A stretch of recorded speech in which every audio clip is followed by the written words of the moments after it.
जय श्री कृष्ण। मैंने कई कहानी पढ़ी, आज वो कहानी को आप लोगों के साथ शेयर करता हूँ और उसका सारांश भी बताता हूँ। कहानी कुछ इस तरह है कि किसी जंगल में एक गधा और एक हाथी रहा करते थे। दोनों में बहुत गहरी दोस्ती थी।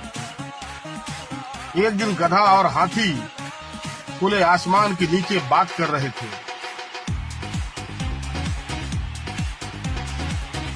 बात करते करते गधे ने आसमान की तरफ देखकर अपने दोस्त हाथी से कहा कि मित्र, देखो आसमान कितना सुंदर दिख रहा है।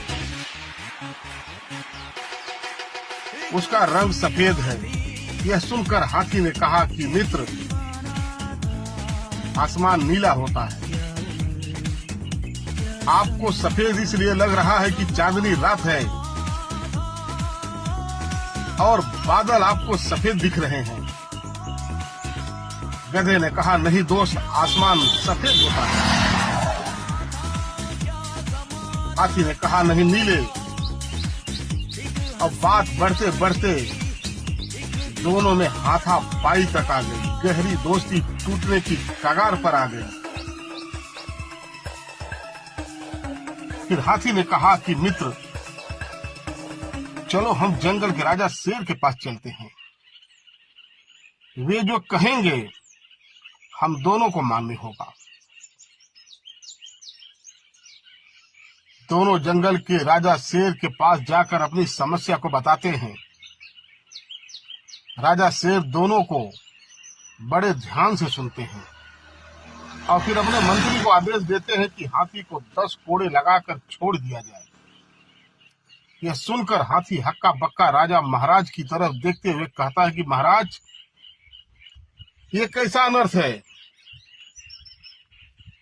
जबकि आप भी जानते हो कि आसमान नीला है। गधा झूठ बोल रहा है, वो सही नहीं है, पर सजा आप सत्य को दे रहे हो। मुझे 10 कोड़े मारने की सजा सुना रहे हो। ऐसा क्यों? कुछ देर चुप रहने के बाद महाराज शेर ने कहा कि गलती तुम्हारी है। तुम जानते हो कि आसमान नीला है, पर तुमने इस गधे के साथ बहस करके अपना और हमारा समय खराब किया। आप ये जानते हो कि आपका दोस्त मूर्ख है, फिर भी आप उससे बहस करते हो। इसलिए आपको 10 कोड़े मारकर